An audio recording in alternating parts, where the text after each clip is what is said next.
Welcome to another episode of the No Ceilings Podcast. I'm Tyler Metcalf, joined as always by Tyler Rucker. Rucker, how are we hanging in there? We're hanging. We're breathing.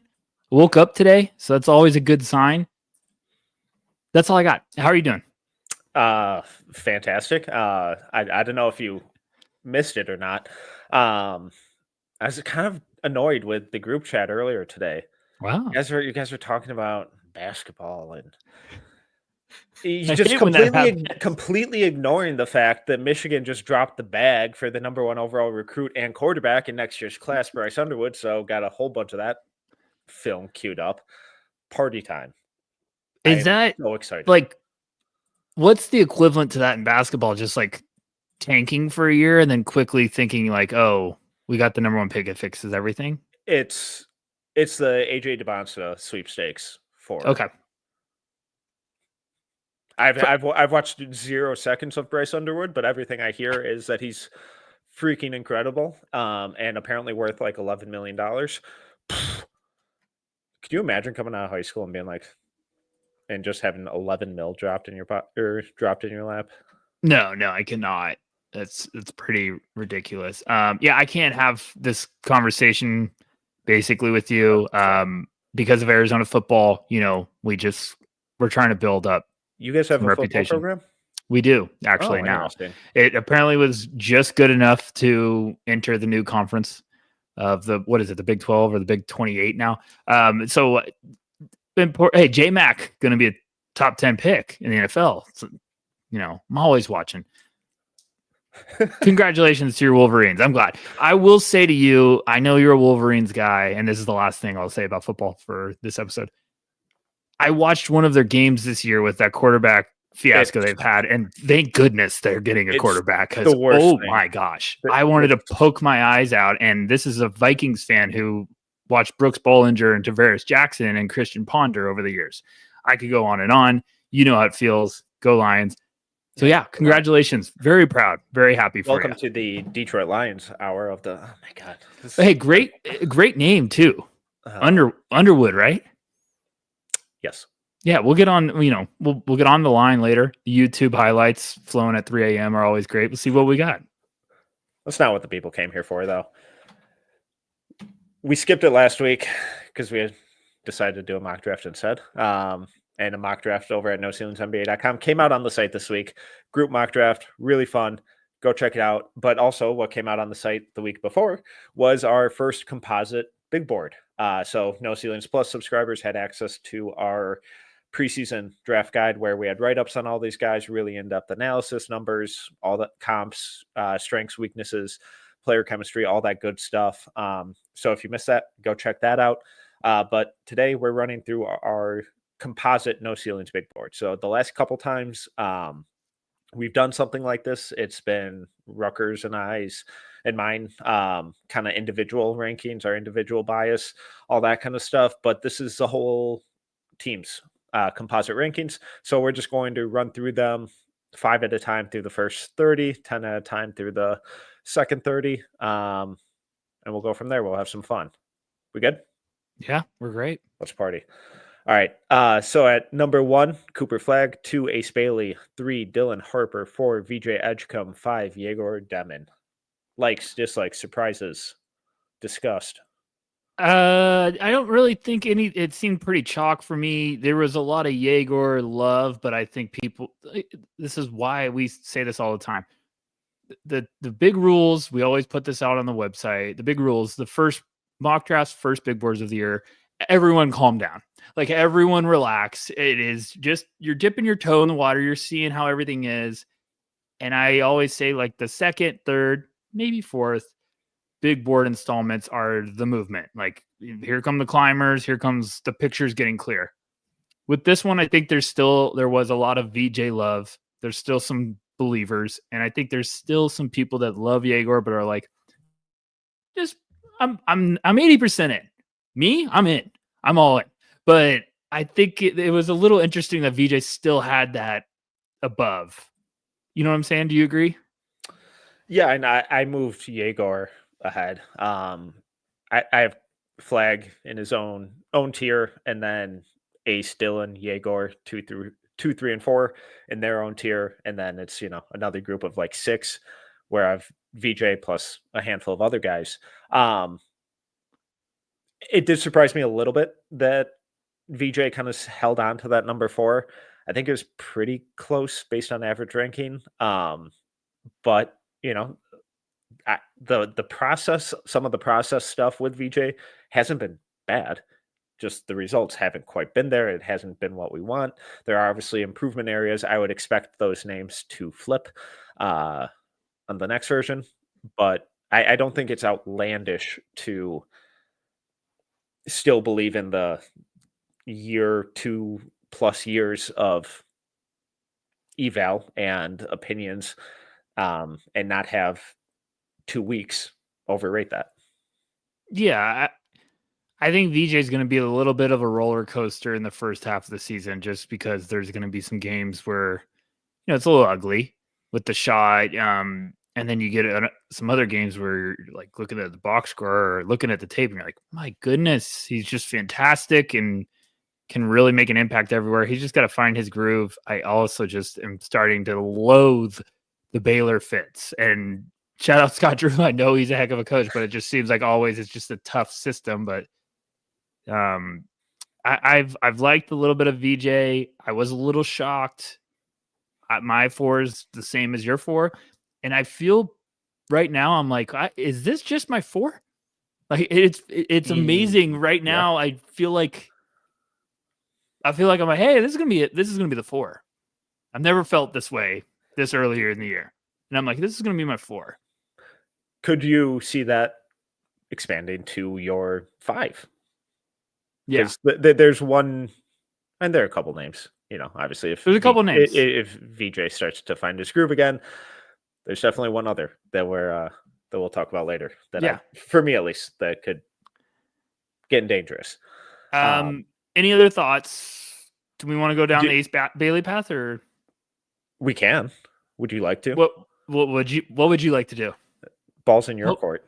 Help me help you. Fuck what it, have you thought? Yeah, fuck it. You know what? I've had a fuck it day. So excuse me to everyone. It's just been one of those things. What are your thoughts on Mr. Bailey, on the Ace of Spades? If anyone steals that, I will snap, because I'm planning on using that for a piece later this year. Okay. Go ahead, well, I'm going to write about it next week. So steal it. Cease and desist. My thought is, I'm a big fan of guys who are 6'10", have a good handle, and shoot the shit out of the ball. Yeah, I don't. The narrative's been weird. Weird enough to where it's kind of pissing me off. You don't see guys move like that. Yeah. He's young. He's figuring shit out.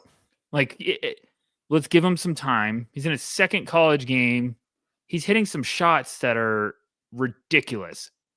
I'm tired of people worrying about paint touches. I'm tired of people worrying about separation ability. My shot at 6'2" and his shot at 6'10" look much different when it comes to comfort ability for shooting. Like, if I was shooting and I was 6'10", I'd feel pretty good about shooting over some people. So look, it's not perfect, but it is a holy crap type of prospect.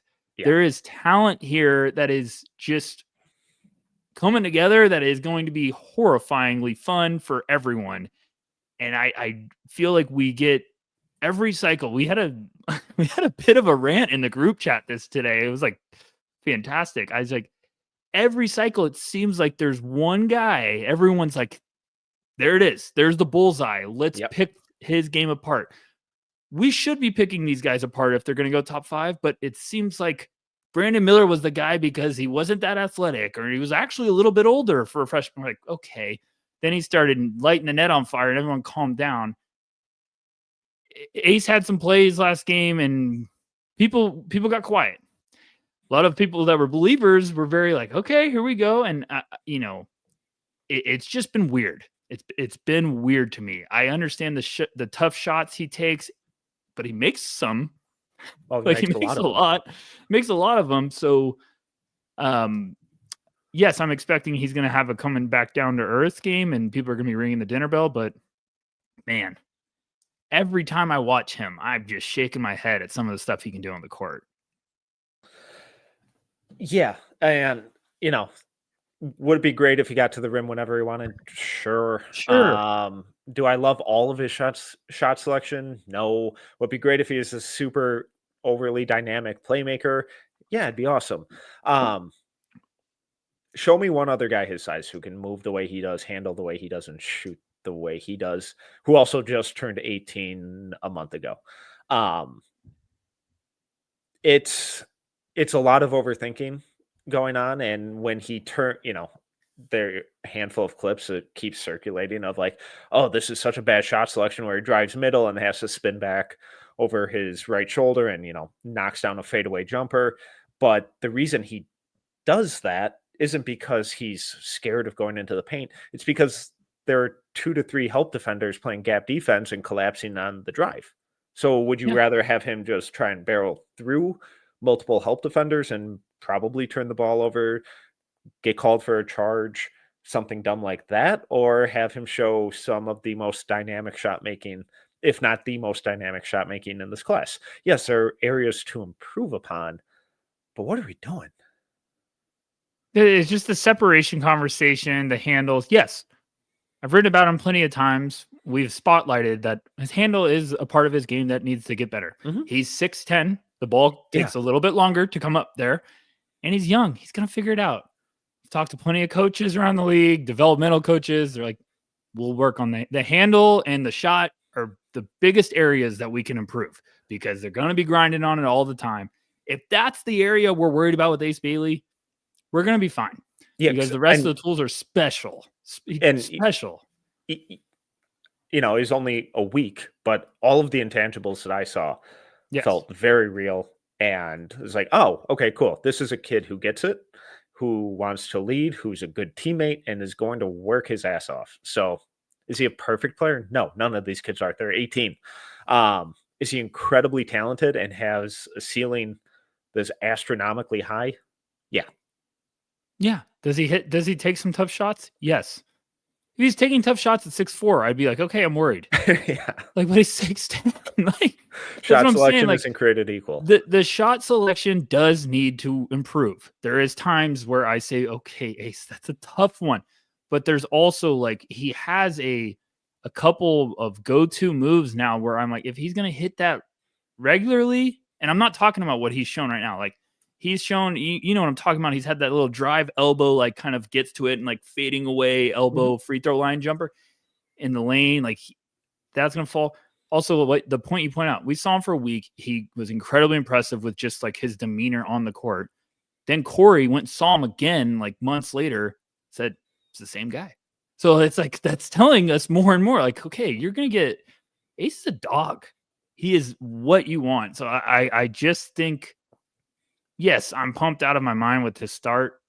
I'm expecting there's going to be a little bit of a back to reality check for a lot of us because every prospect has the ups and downs.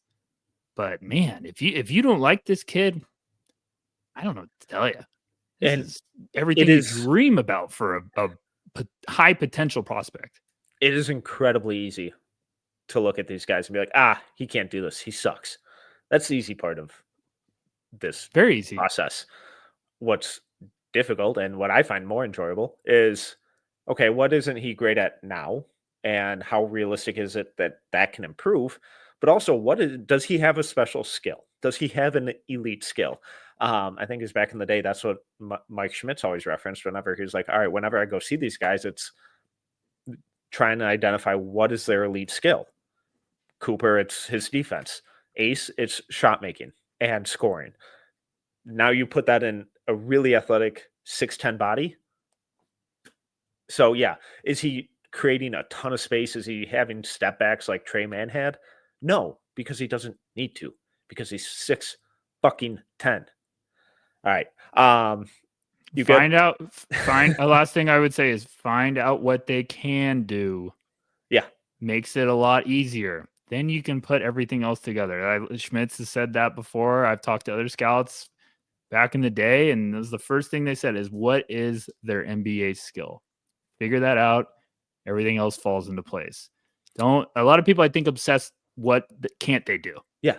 And then you're going to miss everything else. And you can go in reverse order. It's just a little weird. But you first got to sell yourself on. It's early. This is when you should be getting excited about these guys.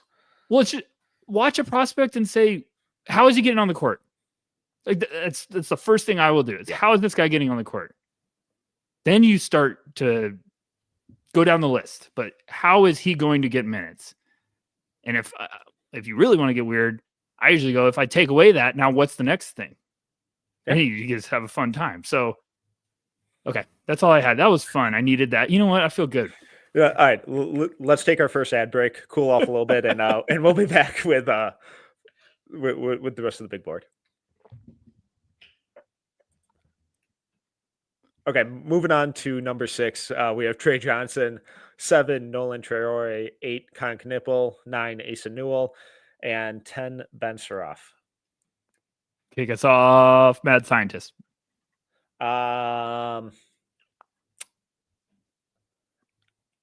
Pleasantly surprised that the rest of the crew had Trey that high. And good to see there's still a lot of Nolan Traore believers. The Trey one shocked me. Putting together the graphics, got the big board numbers, and I was just like, "Whoa, everyone's buying in on Trey. This juicy, huh?" And then the Detroit, I'm right there. Nolan's was the next one. I was like, okay, still believing. I need to do the deep dive on Traore. I just kind of. It hasn't been good recently. Yeah, I'm kind of wanting a full experience. Like I want to watch a couple games in a row. The goods and the bads. Numbers aren't fun right now, but I thought, you know what I did think? I thought Seraph might have gotten up a little bit more, but I think 10's still a ringing endorsement. Trey's fantastic. I love Trey. Had a rough one tonight. If you haven't watched it, it was a rough one. He's going to have a lot of those this year. Going to have a lot of them. One of my favorite things about a shooter is when they say, I can shoot myself out of this. He had a lot of those moments today. A lot of those shots were, and I told Metcalf, for everyone listening, I told Metcalf before we recorded, I said, he had that look of, I'm shooting myself out of this. And then he would take a good shot. And I was like, there's no chance that's going in. Because it just was like, oh, he can't buy anything. And then he hit a big bucket down the stretch after like 4 straight misses. So it's a good one to watch, though. Watch the off nights. Yeah, it shows you how, like we talked about earlier, how do these guys make an impact? Are they a one-trick pony, or are there other tools in the belt where, even on those off shooting nights, you look at the box score, and I know single game plus minus is what it is, but that's like, oh, this guy was 2 for 12, but a plus 10 in this game. And it's like, oh, okay. So he's moving the ball, he's playing defense, he's rebounding, he's doing a bunch of the little things. So I'm excited to see that one. And then I was also, I don't know why, but I was kind of surprised that Asa Newell broke into the top 10. I was a little. I have him top 10, but I don't know why I was expecting him to be a little lower. He's been fantastic. I was a little surprised. It was a very fun top 10 to look at, but then there was just like, okay. Everyone's kind of vibing on the same guys. So man, it's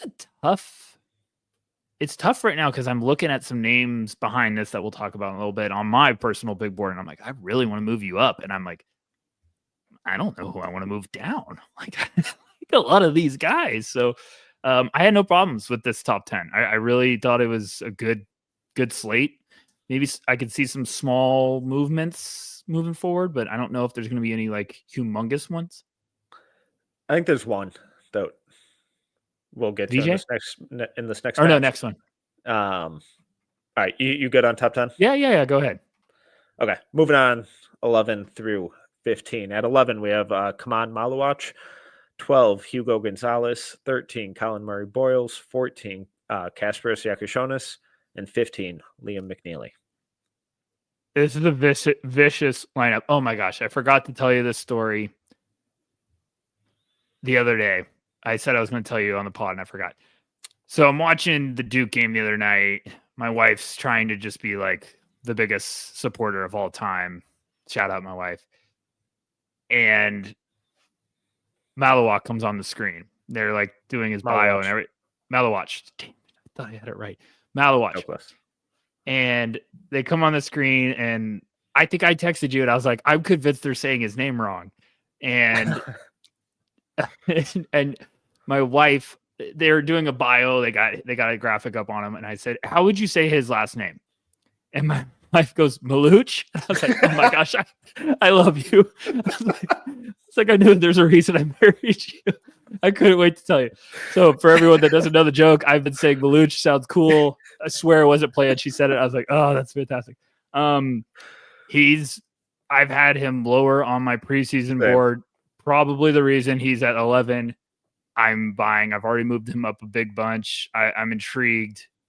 Just need to see some more before that next move up for me. I think I had him in the late 20s. Now I have him in my top 20. I think I have pretty good. This is easily like the biggest gap for me right now. I still have him at like 27. Mm-hmm. And I get it. He was okay in that Kentucky game, but nothing where it's like, oh shit, there it is. Now, we saw some of those tools and those flashes in person, but we also saw Asa Newell dominate him and Chumchi on the glass in that game single-handedly. So I'm really, really excited to see what he does against Arizona, against Krivas. That's a big one. That's going to be a huge, huge test for him. Can he do anything on offense? Stretch the floor a little bit, implement a little passing, create out of the short roll, be a little more impactful on the offensive glass. Just something to be like, oh, okay, you're not just a screener on this end. And then just get those real consistent minutes, consistent role. I just need more volume from him before I'm like, oh, okay, I get it. If you're buying in, I understand. I just can't quite get there yet. I'm 100% with you. That's why I was lower to start the year. I hate when people think like, it was funny. I posted my big board rankings on the line, and people were like, "Oh, you don't like Malawach." Hater. Did I say his name right? Yeah. You don't like him, and I was like, "That's not true at all." I just see a very fit specific player right now that I want to know if you're getting into my lottery, I think like if you've got serious upside. Yeah. I like his rim protecting. He plays really hard. He's a lob threat. Yeah. Do we have anything else? Because if we get in that fourth area with a big man, I'm very, very excited. You have good hands, you have good feet, you have post upside. Like, that's what I'm talking about. Yeah, it's just, and it's what kind of elevates you from, okay, you're like a really good backup center to you're starting and playing 30 minutes a night. Yeah, if you land with the right team, you're going to get paid. And we saw in the Olympics when they had that game, he had that little outside jumper where we're like, oh, okay, if this is something. So there's a lot of tools. I just want to see if it's consistent. Arizona against Krivas, humongous test. Following game against Kansas and Hunter Dickinson. Huge couple games for him. He's going to cook. Huge. If he has anything on offense, you should cook him. But that's what I'm saying. Like, big. These are big boy games coming up for him. So let's see what you got, and things will get very interesting. Hugo still being this high surprised me. He's been a big faller for me, unfortunately. But I think the name in this group to really dive in on is Kasparis. When I was talking about could my top 4 potentially expand to a top 5? Whoa. This is the name for me. Okay. I'm not there yet. He's top 10 for me. He's 8. But I was starting to get into some dangerous waters with him. He is I was very impressed. The Bama game, he did some stuff, and I just was like, rewind. If you haven't watched it yet, there are a dozen names, guys, in that game to go watch, because my goodness, was that fun. It was a great watch. I watched it live and I said, I'm going to go watch that again. And I'm not talking about the score or anything, but it was a great scouting watch. There's a lot of good stuff to pick up from that game. But Kasparis, man, he just, I'm a sucker for high field guys. I am a sucker for guys that know how to play with pace, know how to play to their speed, and just does some stuff that's. I know we're going to be hyping Yegor and Seraph. I'd be liking to get Casper. Like, he just can play. He's a free throw merchant. I think there's just a lot of really good stuff. I like the step back. Feel like he I think knows it. The shooting numbers aren't good currently, but I like the shot in person. And I think that'll come around. Just the way he moves and orchestrates an offense, it's different than most of these other guys his age, where the footwork is super unique. It's super it just puts the defenders on their heels. It's really creative, really patient, really composed. His handle did get a little loose in traffic. I think he had like 6 turnovers in that game. And most of them I think were on like help digs, and guys just kind of swiping at it. So obviously got to tighten that up. But some of the playmaking reads, the defensive manipulation of just taking that extra dribble or two to drag out the drop defender and really create, a 10-foot radius of shooting for, whatever the pick and pop guy was really impressive. Is just a really mature approach. And that's the sense we got at Hoop Summit in this early part of the year against one of the best teams in the country. That's what we heard about him at Barcelona. It's just, I think there are some real nasty, nasty tools with this guy. And once or if the shot starts to come around, then it's like, okay, now we're going to start getting a little reckless. Yeah. He's the one guy right now I'm looking at my top 10 and I said he needs to get up here. I just don't know who I'm moving down, but I've watched a couple of his games and then I watched the last game. I was just like, this kid's got it. It's just oof. And he's stocky. He's got good size. Like we were talking 6'6", Strong. like strong. And I think we all like to fascinate of like, well, he's got to be quicker. And it's like, no, when you got size like that and the handles. Now, I agree. He had some turnovers. You need to clean that up, but I think that'll come with time. It's not like this was the only game where I've been impressed with some of the decisions. Like he's shown this on tape already a couple times. I'm a big fan. I would be buying stock. He also looks like if we are talking about this in June and he goes 12th, we're going to be like, oh man, this is going to be the redraft guy. Like this is going to be the one that lands with the perfect team that's like needing that one more piece to take that next step to playoff contention. And then all of a sudden they get Casper and you're like, whoo, what a get. I still like the idea of him and Castle together for the Spurs. Ooh, that's fun. Well, we mocked it and I was like, did we? Yeah, I like think we mocked 15 guards to the Spurs. That's right. And if you missed that, go over to noceilingsnba.com. Check out that. They're all good picks. They're incredible picks. Moving on to 16 through 20. At 16, Alex Caravan, 17, Ian Jackson, 18, Donnie Freeman, 19, Hunter Salas, and 20, Boogie Fland. Go ahead. Caravan being that high surprised me. Me too. And then I also did a double take of, yeah, he seems like he could be the guy that it's like Caravan goes pretty much anywhere and you're like, I get it. Yeah. I also he's looked unreal. He's looked very good. Looked very good. And like I have him in my first round, so it's not like a total departure, but him being like fringe lottery, I would expect him to fall, but I mean, for being an upperclassman, for being someone who a lot of us had, fringe first round grade on last year, it's not totally shocking, but just given still some of the names, I was surprised that he beat out a bunch of them. Yeah, it's always a tough one too with the draft. Sorry, I'm trying to look up something to talk about. It's always tough with the draft of the battle for use versus floor, like the upside floor battle it always seems to hit that one spot in the draft and then it shifts. And gosh, I'm trying to find something and I can't even get it on ESPN. When was Jaime picked? Jaquez. Was he late teens? Like 16, I think. Yeah, so I think there Dalton Connect goes 17. I could see it seems like that's always the sweet spot. Like, he's not gonna make it to 20. We really like him, but maybe we take him at 18. Like, it's a little reach, maybe, but if he hits, he's exactly what we want. And then we're always like, oh, he should have gone earlier.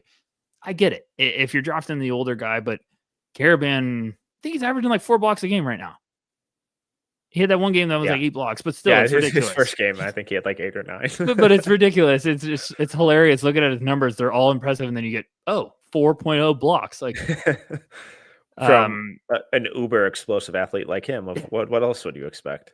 I just think he's going to be the smart gadget lineup versatility. These guys we're seeing, they can really make an impact. Jaime, Dalton Connect, like I just brought up, like there's always going to be those guys that, they don't offer the biggest upside, but they're fantastic. So Caravan, that number was a little shocking to me, but I get it. It's just, it was 16.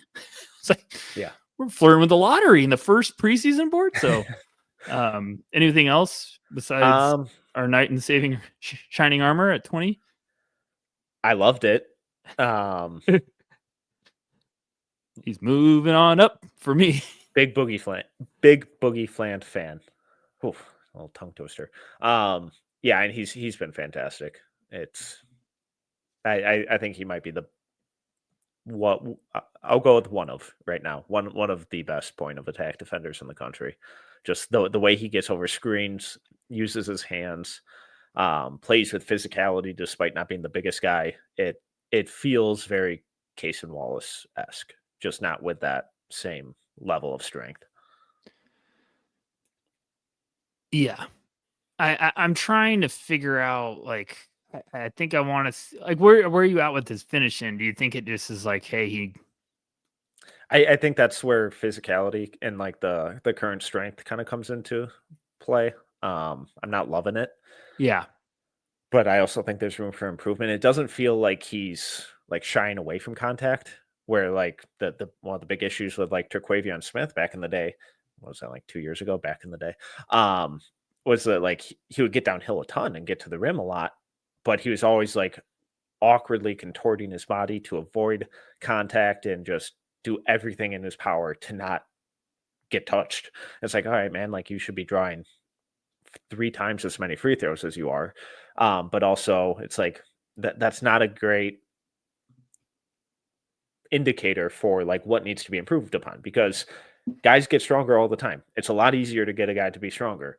It's a lot more difficult to shape their mindset into playing with physicality and accepting it and getting tougher. Not calling anyone soft, but shifting a mindset is a lot more difficult than improving physical strength. Yeah. I've loved a bit of everything I've seen from him. I think it's just the big finishing, battling inside. I want to see like how that progresses throughout the year. Because me and you talked about in the beginning of the year, we were like, hey, this is either going to be a this year guy or it's going to be a big breakout sophomore guy. Like probably would be at the top of my list. I think he's a this year guy. Same. His defense is fantastic. His hands are violent. That makes you even more like, hey, I'll be patient with the rest of the game coming together because of just what an asset he is on the ball. So I've loved what I've seen from Boogie early on. I feel like he's the bright spot for that team right now. Calm down, Big Z fans. I'm just saying, like, Boogie is clearly the guy that's kind of separating himself right now. Be interested to kind of see where he's at next boards. I also feel like that's going to be one of the guys that kind of reach out about the buzz. Be like, hey, what are you thinking? And be pissed when I get an answer I don't like. Who? Who? What? Gosh, that one hurt. No. Okay, let's take our last ad break and then we'll sail on through the rest of these.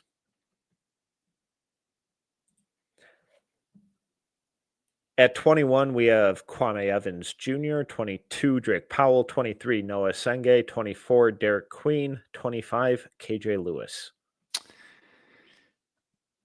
I get the Noah lower, kind of hurt, but I get it. I understood all these. think a couple of those are going down, though. Yeah.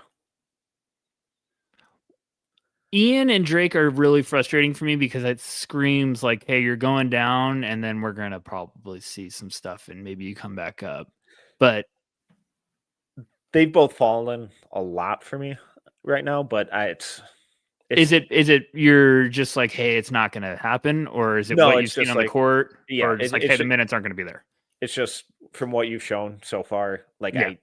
there are guys who are clearly outplaying you right now. By no means is it I'm done, I'm out, trash. No.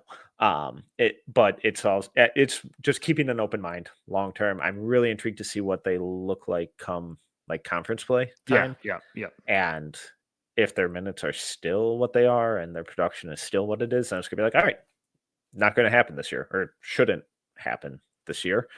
But not a great start.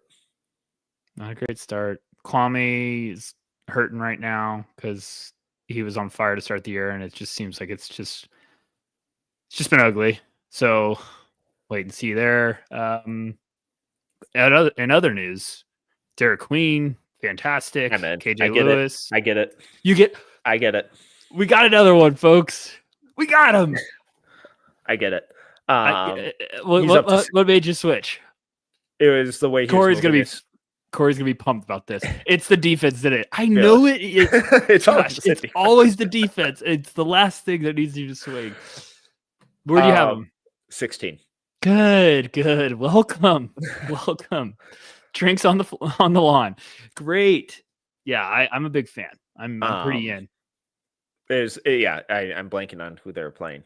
Marquette, yes. Thank you. The way he was moving his feet in space was the best I've ever seen him move his feet. Hold me closer, tiny dancer. Impressive. He's got ballerina feet. He's still a below the rim athlete. He's not a rim protector. Don't love that part about his game, but he's an awesome rebounder.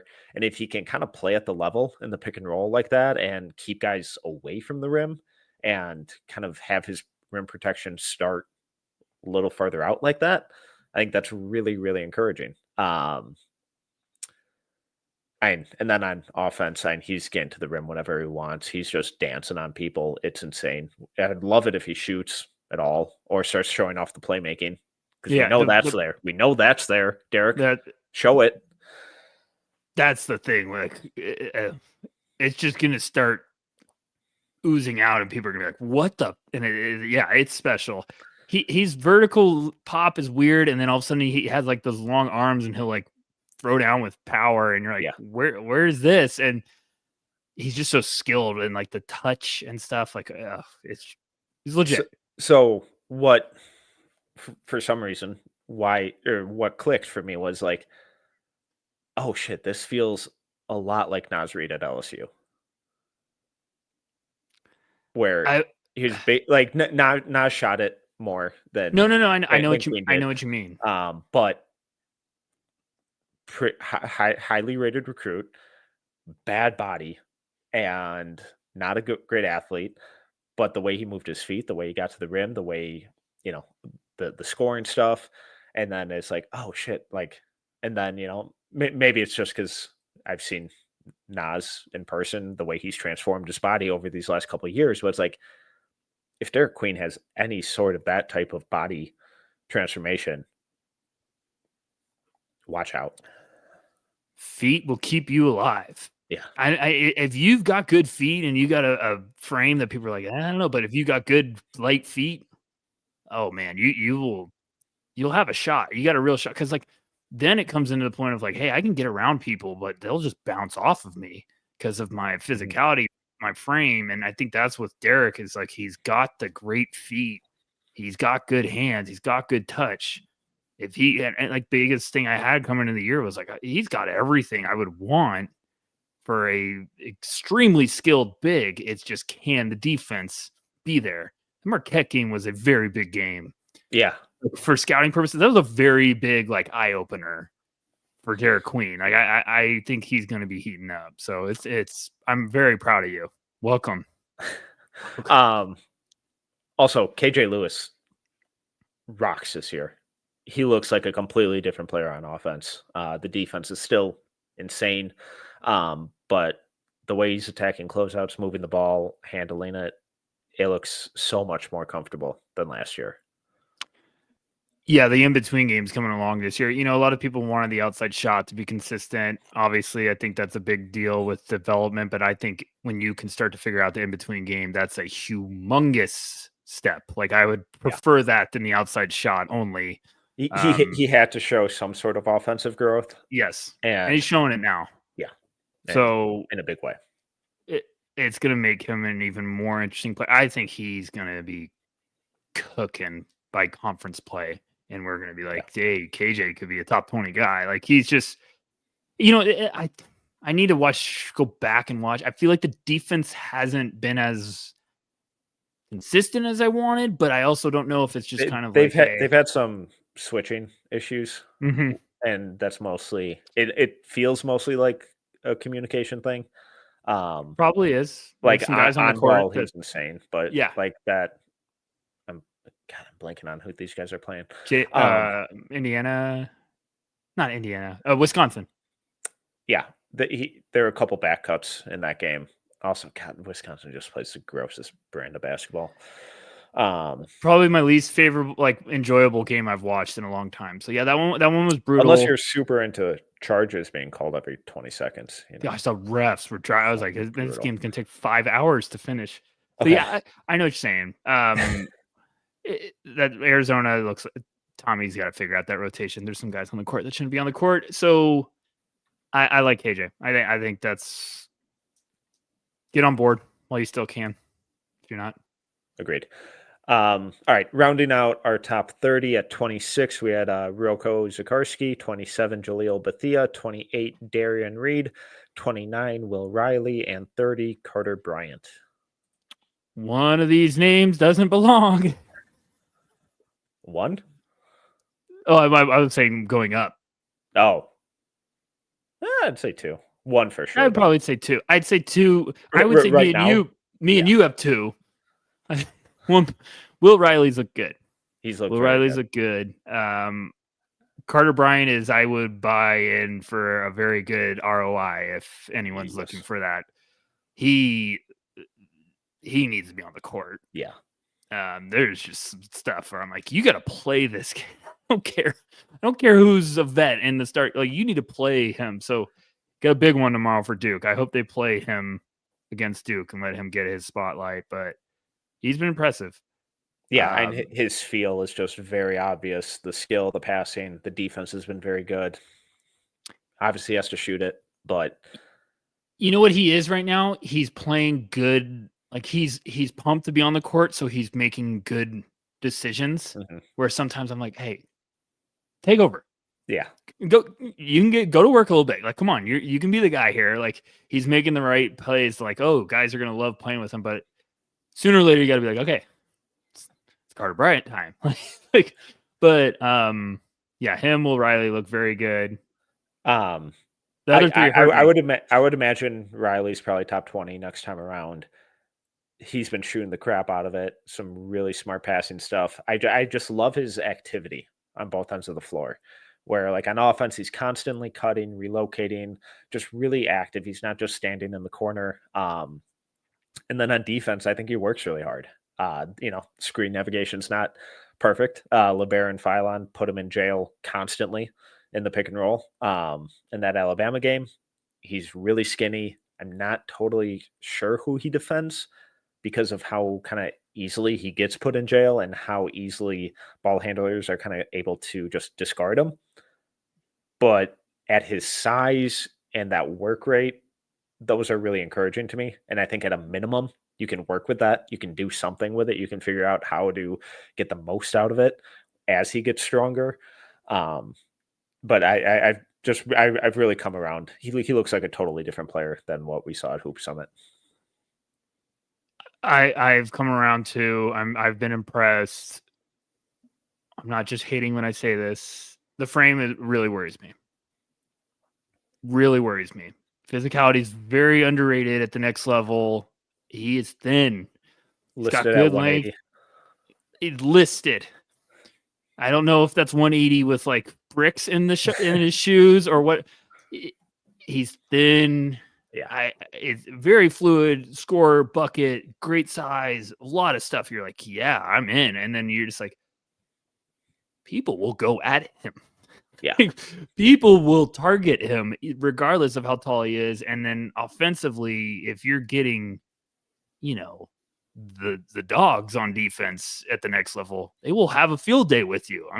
Marcus Smarts, like Alex Caruso's, they will get up and be physical with you. So that's just something I'm just making note of right now. Like, I want to see how you develop when conference plays coming around. You get in some of these tougher defenders, see what happens. But he's checked a lot of boxes early on. He's been very, very impressive.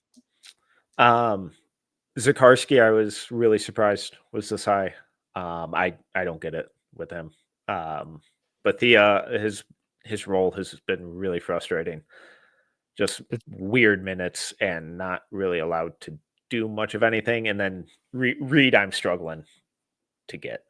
So far, it hasn't clicked for me. So it's a tough stretch. Reed, I'm like being patient, but kind of waiting. I need to go back and watch more of his stuff. Probably not good that I was watching that game and I didn't really notice him too much. That's one of the more common notes in the games I've seen, is that he just kind of disappears. Well, it's one of those where I watched his high school stuff and I was like, okay, it's either going to be a very fun ride right away, or this is really going to be a leap candidate, like year 2, year 3, even maybe, because there's some fun tools, but it's just how quickly does it come together. Zakarski, I don't know where to start. I just have never been sold. I'm very patient. He's still extremely young. I just don't mean this in a bad way. I just don't even know if he's a this year guy. And I don't think that's necessarily a bad thing for him. No, because he's if he's playing going to limited keep getting minutes, single-digit minutes a night in the NBL, he's young. His lower body has to get so much stronger. He just turned 18 in July. He's really got to get stronger in his lower base because he gets pushed around so easily. Great shot blocker. I'm just not sure what else he does. He's a rim runner shot blocker that's very raw. Yeah. That's not playing a lot. Like, well, it's tough. That's a tough very, one. very narrow path to and it's an NBA career at this point. But if he goes not back that for another year, then it's like, oh shit, he got stronger. The shot is there. The hand, he's passing out of the short roll. He's playing 20 minutes a night. We're actually getting some substance from him. I don't know. So far, I don't see it, but he's just one of those guys that if you have a role projected for him right now, and it's not like starting center vibes, why wouldn't he just go work, like develop his game a little bit more, work on his body? He's still young, like especially this class. It's just a tough one to kind of throw in. Like, so wait and see mode. We've seen this with it's kind of a weak big class. Yeah, that is true. That is true. That is very true. It's a long season. They got a lot of time left, and we've seen how quick the NBL. NBL turns around quick. Like we saw that with Zhang and stuff. So yeah, I get you. I'm right there with you. I will say, but Bethea has been tough. But it's been tough to watch. Like I even watched that game. They played Drake today, and I was just like, oh man, this is rough. Like I just wanted to see more. So wait and see. You got to check in with these guys. Some of these guys require check-ins and being very patient. Okay. Moving on to 31 through 40. At 31, Nick Clifford. 32, JT Toppin. 33, Darren Harris. 34, Carter Knox. 35, Cannon Catchings. 36, Isaiah Evans. 37, Xavier Lee. 38, Tyrese Proctor. 39, Izan Almansa. And 40, Dink Pate. This feels like a range of a lot of guys are going to be falling out of it. It seems like a range and a lot of guys might be going up to. Yeah, there's a lot of names here that should be falling. And it's just like Darren Harris, Isaiah Evans, Carter Knox. They're going to be out because they're not playing. So Carter Knox is barely until playing. That changes. Yeah. I think Carter's averaging like 2-1. I like Carter Knox. He's going to be falling. Like I like Darren Harris and Isaiah Evans long term. They just can't get minutes. Nick Clifford should be skyrocketing. Yeah. In case you missed it, I wrote about Nick Clifford over at NoSalesNBA.com. Turns out he's good. Did you see that Ole Miss game? No, He was fantastic. I told you why I haven't watched Neek closely yet, because I know what's going to happen. The moment I turn that on, it's going to be it's 4 a.m. I've watched every single Neek Clifford game. Yeah, he's been really good. Really, Yeah. really good. The off-ball creation, the ball skills, the passing, it's exactly what you want from an off-ball wing. He's not like going, all right, clear out ISO. It's the Clifford show. It's playing within the flow. It's making everyone else around him better. It's exactly what you want from a role player at the next level. Question. Hypothetical. Let's get nuts. It's the night of the draft. Right now, Tyler Metcalf, would you be shocked if he somehow snuck into the lottery? Lottery, yes. If he kept this up? Like shooting 44% from three, keeping it up. Yeah. Like I we're expecting him to go like the teens, and it's the draft night, and we're like, someone loves Neek. They took him at 13. Would that shock you? I would be pretty surprised. Pretty surprised. Okay. If he went like 17, surprised 18, 19, not at surprised all. it's secretly doing like a fist pump under the table. No, I hear you. Like you don't really see in a potential powerful draft, you're really not going to see someone swing for a upperclassman that early. Yeah. But I think he's destined for the top 20, top 25. It feels like if he keeps this up, not even at the 45% from three, but like 38% on 5 attempts a game. But with all the passing, with all the defensive stuff, it feels like that 17 to 25 range of like where we've seen guys like a Christian Brown go. Yeah. Yeah, right now that's Spurs, Thunder, Rockets, Orlando, Memphis. thundery. All those teams look like he feels like Sam Presti's staring at Neek Clifford's film he every night. Very Memphis too. Very Memphis. Very Memphis. Probably would be fantastic in San Antonio too, but hey.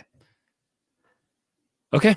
What do you got? All right. Moving on to 41 through 50. At 41, Mackenzie Mbako. 42, Modius Krivas. Apologies on pronunciations. 43, Peyton Sanford. 44, Michael Ruzit. 45, Alex Tui. 46, Garway Duval. Whoa. 47, Caleb Foster. 48, Tucker DeVries. 49, Mark Sears. 50, Rasheer Fleming. I had the exact shout out Garway to all. I had the exact same reaction making the graphics. I got to 46 and I did like a triple check on the other screen because I've got multiple monitors going. I was like, it's been tough. Then I went to the tabs. If people don't know, it's literally the matrix. I'm like looking at all the tabs, like this is the right one. This is the composite. That's Garway to all. So yeah.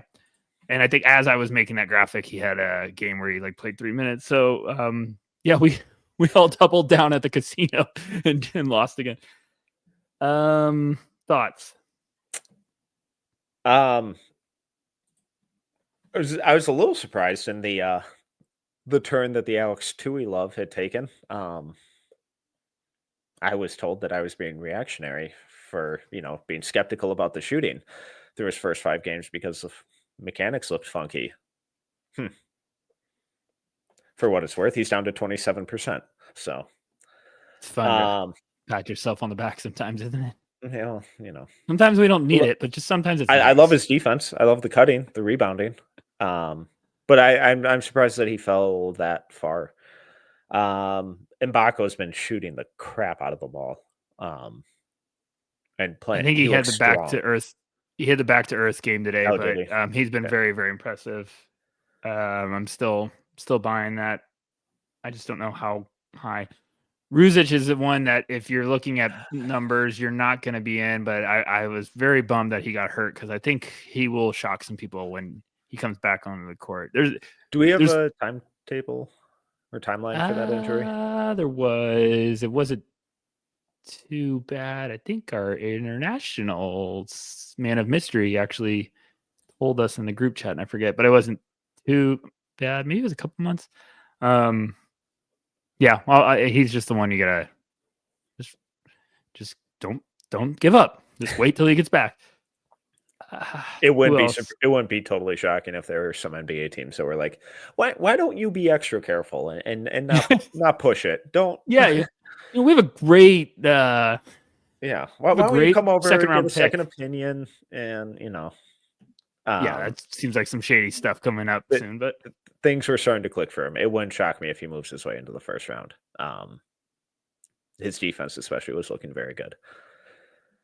Okay. Anything else on these guys? Yeah. What's going on with Sears, man? He had been pretty good, and then just a disaster of a game against Illinois. That was a tough watch. Getting benched for the freshman.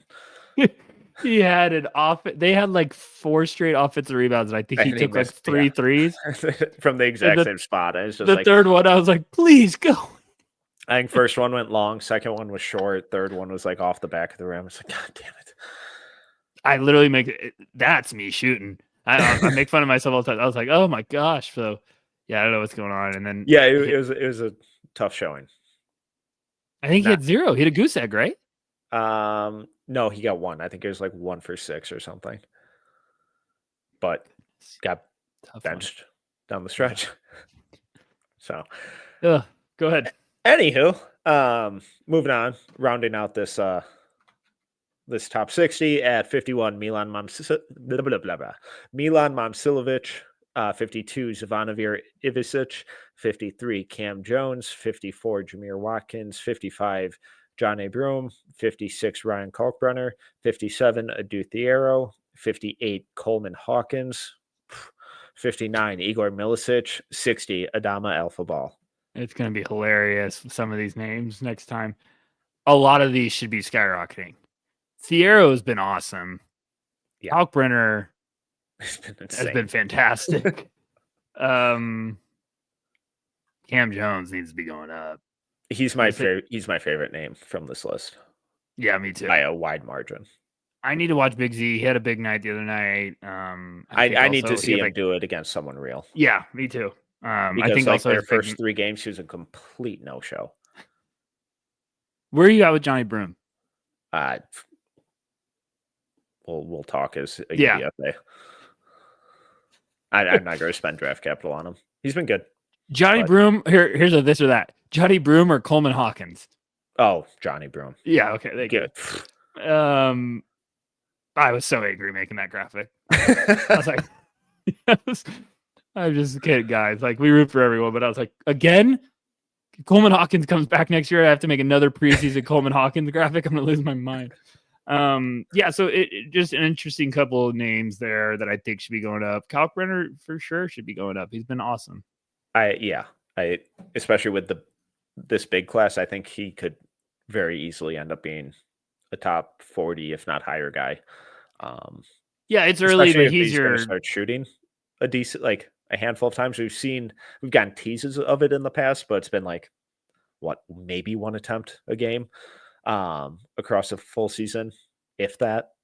But he seems like and the interior defense, the rim protection, it's always been solid. But if he can do a little more on offense and really kind of carve out a role as like that backup center, long-term center in the NBA, that's sweet spot for him. Yeah, he seems like has a good pre-draft process, and teams are targeting moving up in the second to try to get him as, like you're saying, your backup big with, hey, you never know, like starter minutes and throughout the season if you need to. You good size, good feel, rim protection. I don't know why you wouldn't be buying in. It was fun doing his for the mock draft. I was like doing his stats and I was like laughing hysterically. I think he's like shooting 80-something% from the field. Creighton's offensive rating with him on the court was like 185 or something when we recorded. It was like, my God. That is a bit above average. So yeah, it's a fun class because you get all that firepower towards the top, and then you start getting guys like this where you're like, oh, you can get him maybe early second round. Like Kalkbrenner could play. It's just, oof. It's a fun one. Thiero's been Man, if he keeps this up, I'm gonna be so pumped. He had some teases last year, and then all of a sudden faded, and I was like, no. And now it's like, ooh, if this is cooking. Yeah, and he's a chaos machine. I love how hard he plays. I again, kind of similar to Big Z. It's just I need to see you do it consistently and against like a real opponent. Right. And I always thought he's like a senior. He's like a young junior. He's like 20. How old is he? Turned 20 in May. Yeah. So 21 at the draft. Any names you have as we wrap this up? Any names you have on the fence, or like who's your LeBaron Filon's the big one for me. I have him at 22. And for everyone that wants to give us crap, he's in the mock draft, so calm down. Yeah. He's looked, and it wasn't just that Illinois game. It was every game up until this point. He's been fantastic, just super shifty, really crafty, really strong, gets downhill, and he's bullying Will Riley. The defense kind of comes and goes, but the defensive playmaking stuff is terrific. Really good playmaker, plays through contact. I'm just not totally convinced on the shot. He'll be top 30. Yeah. Next big board, top 30. Yeah. That's for sure. So yeah, I have him at 22 right now. Let's see a couple other names. Chase Ross at Marquette, I think, has been really good. I have him at 41 right now. Defense looks fantastic, but kind of similar to KJ Lewis. He looks so much more confident and comfortable with the ball in his hands in terms of like attacking closeouts, pushing in transition, creating for others. He's been a really, really nice compliment to Cam. He had a big stinker in the I think it was the Wisconsin game, but their last one against Purdue, he looked really, really good. As did Cam Jones. Let's see. I'm trying to find my name. Those are the big ones for me. Chase Ross is always a fun one. He also seems like a guy that goes later than we expect. We had a comment in the Jacob Coffey. Yeah, we had a comment in the chat. We've very much been enjoying talking about Jacob Coffey. I'm very intrigued there. That seems like a fun one. I'm trying to think of who else did I have? Noah Penda. I still am intrigued with as a good value late, like second round guy. Yaxel Lindeborg. Yeah, I haven't watched a second of this guy, but you guys cannot oh man, he's fun. It's like I keep trying to hit the change the channel button and it goes to something different, but it's the exact same commercial. It was very, very, very it's fun. It's one of those guys with that tells me absolute describe him. Who is he? What's his play style? What does he do? What's his elite skill? He's like he's not this person, so calm down. I'm just saying when you watch, he's like the Matrix. He's like Sean Marion of just like really gross. It's not really. It's just gross shot. That's like he's just all over the damn place. Like playmaking, steals, blocks. He just fills it up in a hurry. But you're just trying to figure out like what's the role. But he's one of the guys, like the second round guy that you're like absolutely will throw a bone. An analytics team will throw a bone at him. Like the Grizzlies or someone will be like, we'll take a shot. Is he like the Tumani Kamara of this draft? Yeah. Okay. I don't know if like the defense is that, but yeah, probably you're thinking that the Tumani Kamara, like we're throwing it at him in the second round. He's just fun. But now we're getting into a territory of like, is the fun actually going to mean like a second round sleeper? Because it's Duke could play, but it's also like, hey, is this the competition level? At what point does it morph from, oh, this is fun to, oh, like this is fun. This is real. Like if I was a GM with a second real round in terms pick, of, bench guy, real. But. Yeah. If I had a late second round pick, I'd be like, I'm not passing up on this. Like sure. I'm throwing it because if this does click, like this is Tumani Kamara. This is something here. So he's one of those names I watched the offseason. I was like, fuck, this guy could play. And then now I'm like, is this me being a fan, or is this like actually like there is something here that could be a little sleeper diamond in the rough? So we'll see. We will see. Anyone else? Those were the big ones for me. Yeah, those are the big ones. Couple flyers here and there. I don't like some names on my board. I need to get rid of them. Same. There are a couple guys in like the 40s and 50s. So I'm like, what are you doing? I just looked at my board. I was like, why do I have them in the top 60? So yeah, been fun. All right. Well, you know what that means. Yeah, the most exclusive club in the basketball world, the No Ceilings Green Room. In case you're new. Every time I don't know that you're about to pop it up, and it's fantastic. Right. In case you're new or don't know what the Green Room is, it is the most exclusive club in the basketball world. A max of 14 guys get in. It is not our big board. It's based on talent, potential, production, vibes. Aura. Only 14. You son of a bitch. You son of a bitch. So we only admit one at a time. Once you're in, your place is not secured. You can be booted, and you can come back in if things turn around. But we only submit one at a time. We also each nominate one guy to wait in line per week. So currently in the Green Room are Cooper Flagg and Trey Johnson. In line, Yegor Demon, Asa Newell, Dylan Harper. Who are you nominating for line this week? I'm making a bet with myself right now that I know who you're going to nominate, so I'm just going to wait to see. I feel like, oh man, I can read Metcalf's poker face from a mile away. So I'm going to see if I'm right. Who am I nominating for the line? You know what? I am going to nominate someone of royalty, someone who's had a big game. We need some swagger in here. Can market the last name. He's the king to some, but he is Derek Queen to us. So I'm going to nominate Derek Queen in line. Makes sense. Great. Makes sense. Great pick. So I'm assuming you think I'm going to throw out Casper. No. Ooh. No. Oh man, now I feel like that's predictable. Oh no. Wait, did you think I was going higher? No. Wait, higher as in like a bigger name? No. Okay. God damn it. I was gonna go LeBaron Philon.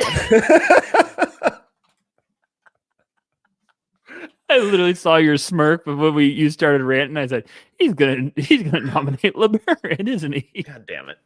That's great. He deserves to be in. He deserves to be in. In line. In line. Yes. That's what everyone needs to realize. We don't just go off of, hey, these guys are projected top 5 picks. No. Who's hot? Who's scorching in the basketball world? Who deserves to be in with vibes? I think that's a great nomination. So they're both in line. All right. Who's first? I'm assuming Cooper Flagg, the main event, and Trey Johnson, safe. They're comfortable. They're posted up. They're enjoying their night. Yeah, they're fine. Trey had a tough time. He went and got a water after tonight's game. He was at the bar, turned around, someone bumped him, spilled his drink. He spilled a drink. He'll be right back in it, getting a refill. Bad couple songs, just wasn't vibing. So waiting for their DJ to kind of get back on it. Just weird. He just had it. Sometimes we just need like a 20-minute break, kind of get your stuff together. So Trey's fine. Cooper's still hanging. Yegor's in line. Yegor, Asa Newell, Dylan Harper, Derek Queen, LeBaron Philon.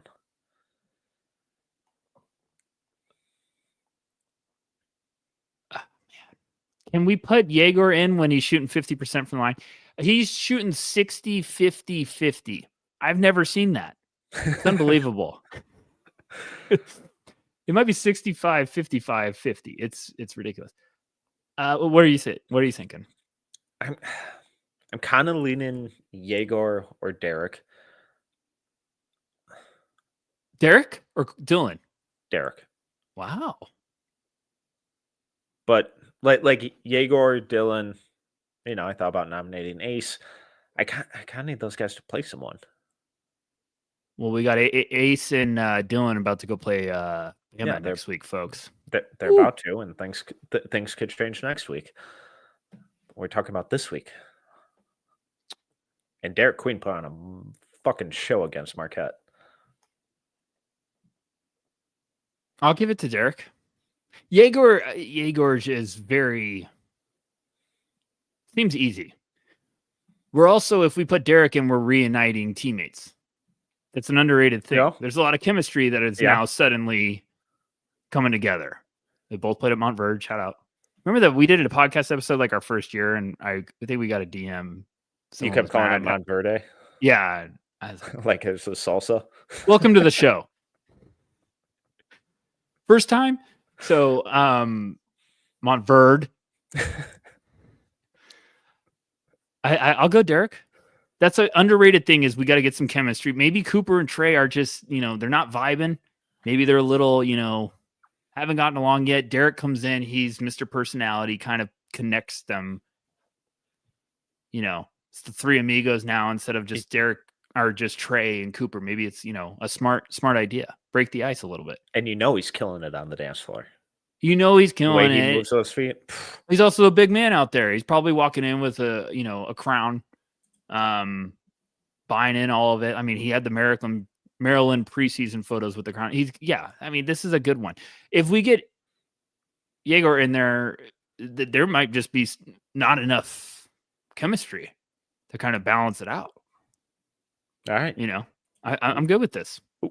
Welcome to the green room, Derek Queen. Derek Queen. Wow, fantastic. All right. Rucker, this was a blast as always. Little teaser. You're going to kickstart it on this part, but last year we did Rookie Roulette, really fun segment, kind of just spinning that off into its own full-fledged episode this year. So most times they'll probably come out on Tuesdays, sometimes Saturdays, depending on what the publishing schedule and all that stuff looks like. But first one coming out this coming Tuesday, and let's see who we got. The magic wheel. Missed it. Oh, just Electric City.